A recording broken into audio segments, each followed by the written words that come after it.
Peace and blessings to everybody out there. Welcome back to the Fake Woke Podcast. This is your boy Bobby Ville, and I'm back with another video. Yes, I'm back. The truth about MLK and the Civil Rights Movement. Now, everybody know Martin Luther King Day just passed. His birthday just passed. This is so-called Black History Month. And a lot of people have it misconstrued about MLK's history, his past, and how he's being not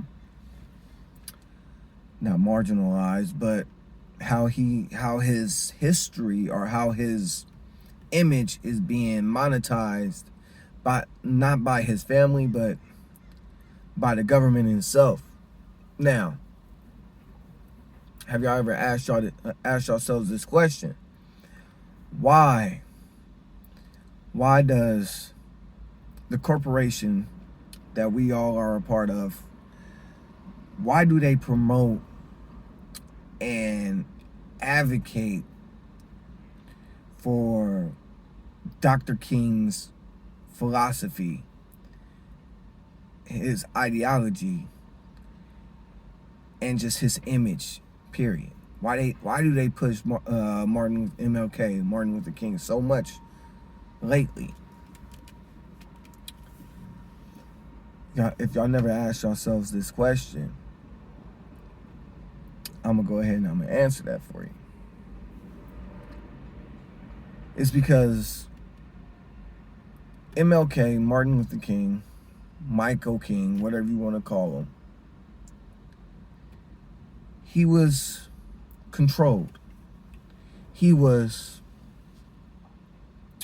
a part of the problem, per se, up until 1965. And the reason why I say that, because it's well documented that he was a controlled piece. He was a figurehead. He was the polarizing figure of the Civil Rights Movement that was hijacked. The Civil Rights Movement was hijacked, ladies and gentlemen. The Civil Rights Movement was started and pushed by black women. Let's be honest.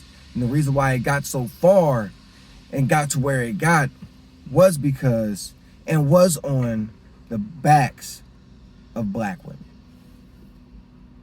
And they hardly get any recognition when it comes to the Civil Rights Movement. Let's just be honest here. Once they realized the power and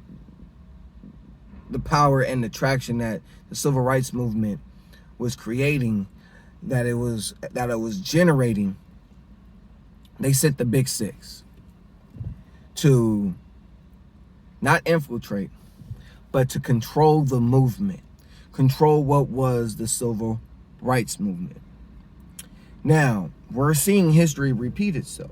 I'm going to get into that. We're seeing history repeat itself, but let me give you just a quick crash course of what happened.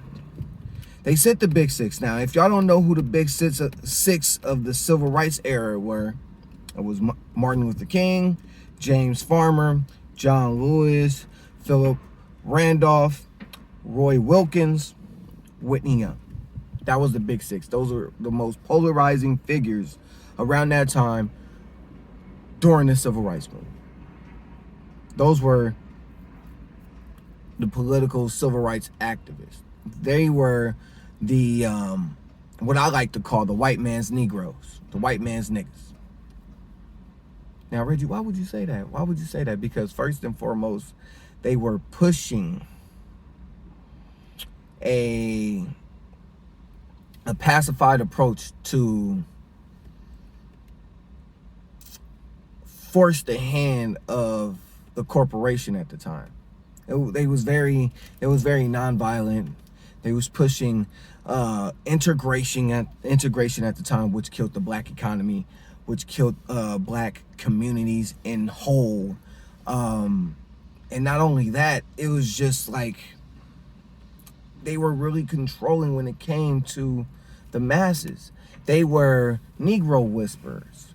They were people that were being paid up under the table through donations to the Civil Rights Movement to continuously pacify the people, because you had figures like Marcus Garvey, Malcolm X, later on Fred Hampton. You had militant people, even the NOI at the time, before they was infiltrated by the CIA, FBI, and murdered Malcolm X.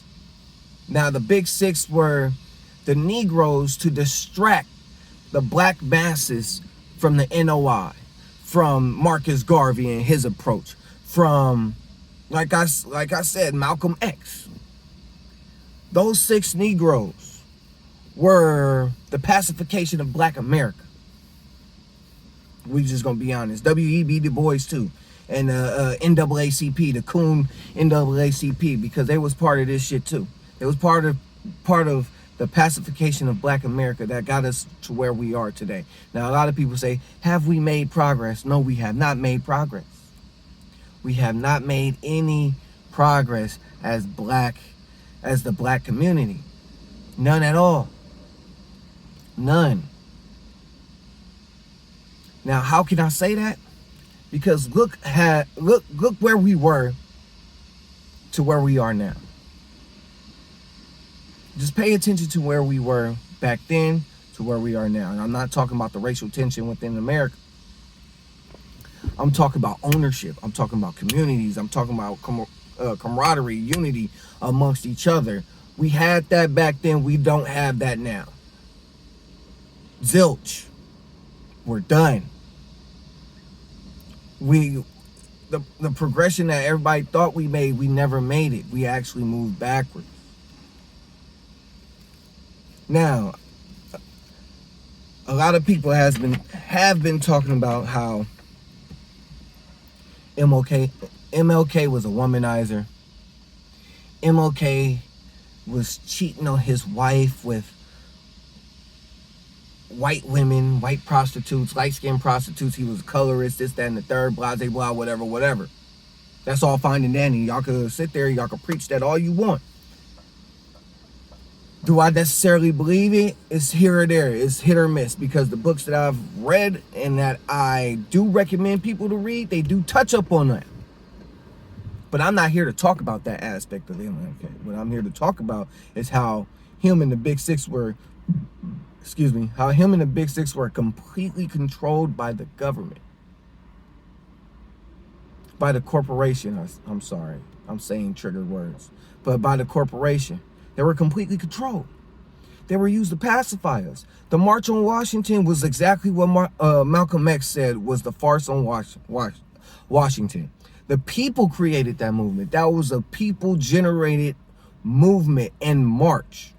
The people at that time were tired of police brutality. They were tired of getting their ass kicked during these so-called peaceful protests. They were tired of the church bombings. They were tired of the churches being set ablaze while their brothers, sisters, cousins, daughters, sons were still in the church. They were tired of the shit. So they organized the March on Washington. Now, again, I'm going to give you the books. I'm going to post them on my story. Books that you should get, books that you should read in regards to MLK and the Civil Rights Movement at that time. But I'm going to go ahead and I'm going to say it.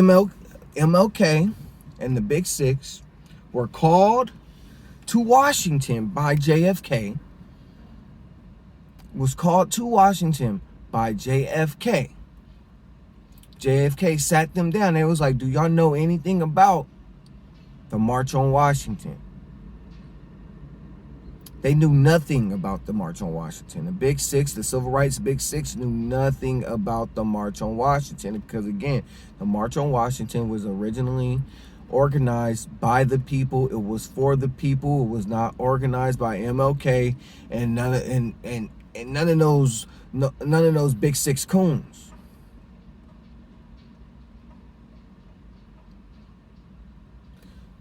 Once JFK got wind of it, again, he called them, he spoke to them. He was like, y'all, if y'all don't know anything about this, I need y'all to get in front of this march.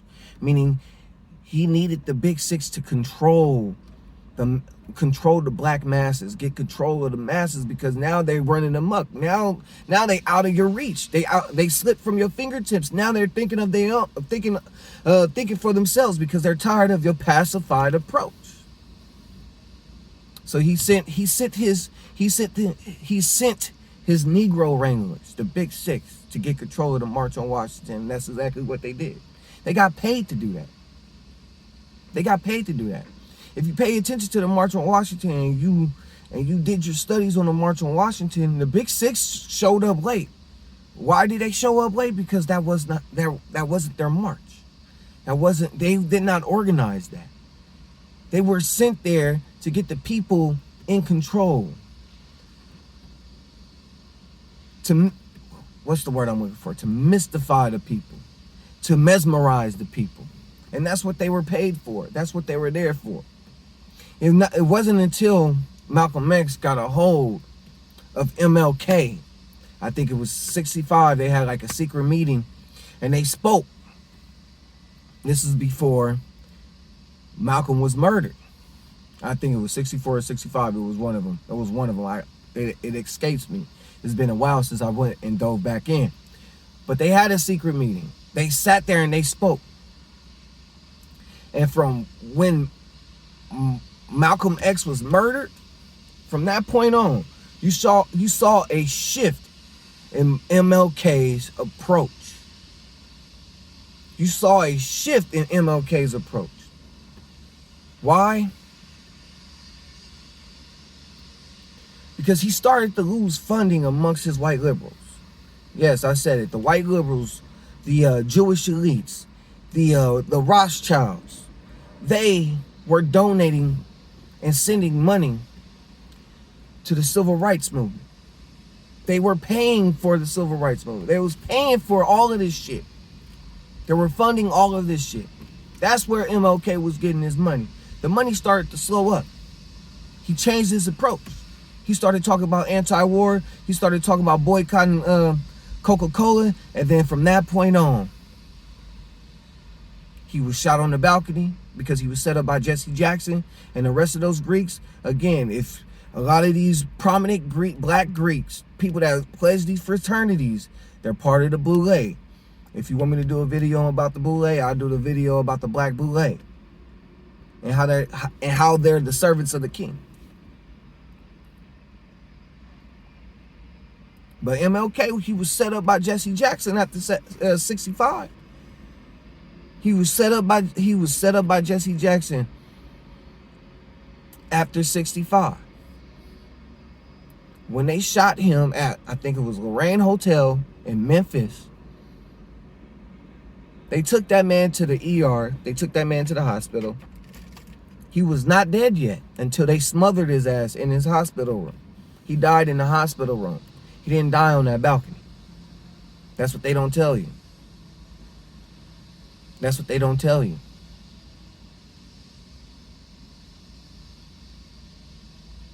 There was a misconception. There is a misconception of MLK's background, of MLK's image.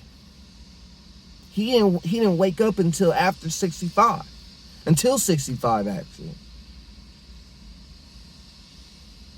And the books that you could go order off of Amazon, go to Zara's bookstore, black-owned bookstore, wherever the hell you want to go.